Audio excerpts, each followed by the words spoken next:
Assalamualaikum warahmatullahi wabarakatuh dan salam sejahtera.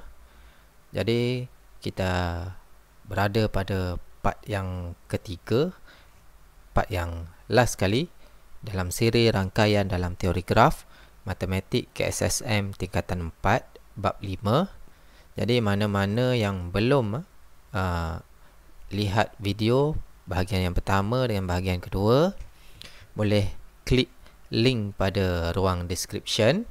Dan terima kasih pada yang sudah subscribe. Yang mana yang belum subscribe, mohon subscribe, like dan share jika video ini bermanfaat. Jadi kita pergi kepada standard pembelajaran 5.1.4, mewakilkan maklumat dalam bentuk rangkaian, pada buku teks muka surat 143. Jadi kita imbas kembali rangkaian pada awal pembelajaran bahagian yang pertama pada siri video ini. Rangkaian merupakan subset pada graf dengan keadaan bucu atau tepi mempunyai makna tersendiri. Jadi ini rangkaian hubungan kekeluargaan. Minta maaf, ejaan salah. Itu kekeluargaan, Kekeluargaan. Jadi kita tengok sini. Ini peta transit berintegrasi Lembah Kelang. Ini adalah rangkaian. Rangkaian. Salah satu kegunaan teori graf itu rangkaian hubungan pengangkutan rapid KL di Lembah Kelang. Jadi kita tengok rangkaian di situ ada stesen ini mewakili tepi dan laluan itu. Stesen mewakili bucu dan laluan itu mewakili tepi. Okey. Yang kita ada gambar ini rangkaian media sosial. Yang ini rangkaian jaringan komputer dalam suatu syarikat ke apa ke. Okey, yang ini dalam kimia rangkaian struktur kovalen. Okey. Jadi ini beberapa contoh rangkaian rangkaian yang boleh kita relate dengan teori graf. Okey, kita tengok buku teks muka surat 144 contoh 15. Jadual menunjukkan dua jenis makanan kegemaran bagi 6 orang murid. Tukar maklumat yang dia beri dalam bentuk rangkaian. Maksudnya kita nak tukar daripada jadual ini kepada bentuk rangkaian. Okey. Seperti kita belajar sebelum ini, apa-apa pun dalam rangkaian ataupun graf, dia mesti ada tepi dan bucu. Jadi kita kena kenal pasti yang mana tepi, yang mana bucu. Tepi ada satu saja. Bucu boleh ada banyak. Maksud saya, tepi ini adalah murid. Tepi itu mewakili murid. Dan bucu itu mewakili makanan. Banyak ini maksudnya sambungan tepi itu. Sambungan tepi itu. Contohnya burger dan burger. Tepi itu. Jadi kita tengok tepi dia. Tepi adalah Fifi, Najmah, Asno, Nazlina, Rodiah dan Zana. Jadi maksudnya dia ada 1, 2, 3, 4, 5, 6. 6 tepi dan bucu. Kita tengok bucu. Burger. Mi goreng. Ayam goreng. Ayam goreng di sini. Roti canai. Roti canai. Nasi kerabu. Nasi kerabu. Okey, dah tak ada. Jadi dia ada 5. 2, 3, 4, 5. 5 bucu. Dan tepinya burger mi goreng yang disukai oleh Fifi. Jadi dia ada hubungan di situ. Fifi suka mi goreng dan burger. Okey, Najmah suka burger dan ayam goreng. Okay, kita tengok tepi dia namanya Fifi. Bucu dia nama burger. Bergantung dia tidak semestinya nombor seperti graf itu.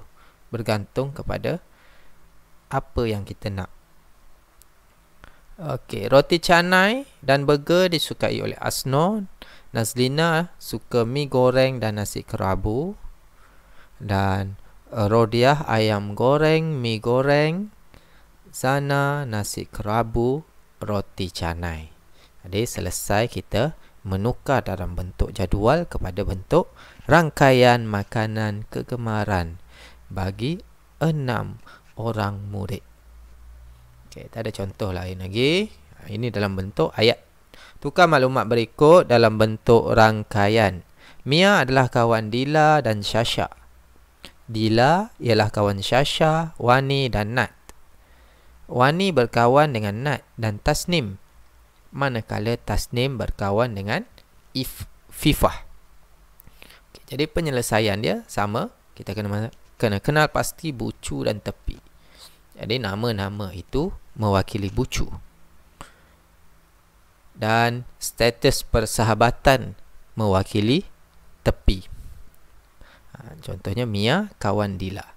Dia status itu berkawan. Jadi itu mewakili tepi. Jadi kita ada berapa bucu? Mia, Dila, Syasha, Wani, Nat, Tasnim, Fifah. Dia ada 7 bucu. Mia kawan Dila dan Syasha. Jadi Mia mesti bersambung dengan Dila dan Syasha. Ada hubungan di situ.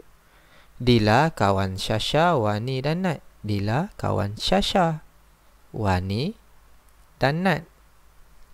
Wani kawan Nat dan Tasnim. Wani kawan Nat dengan Tasnim. Manakala Tasnim kawan dengan Fifah. Okey, jadi ini kita tukar maklumat ini kepada bentuk rangkaian. Contohnya dalam media sosial, Facebook contohnya. Mia kawan Dila. Kalau dia nak tengok profil Wani, dia mesti pergi kepada profil Dila dulu, baru dia boleh tengok profil Wani, mutual friend. Samalah Dila. Kalau dia nak tengok Tasnim, sebab dia tak friend dengan Tasnim, jadi dia kena pergi Wani dulu, baru dia boleh cari Tasnim dalam senarai kawan Wani itu.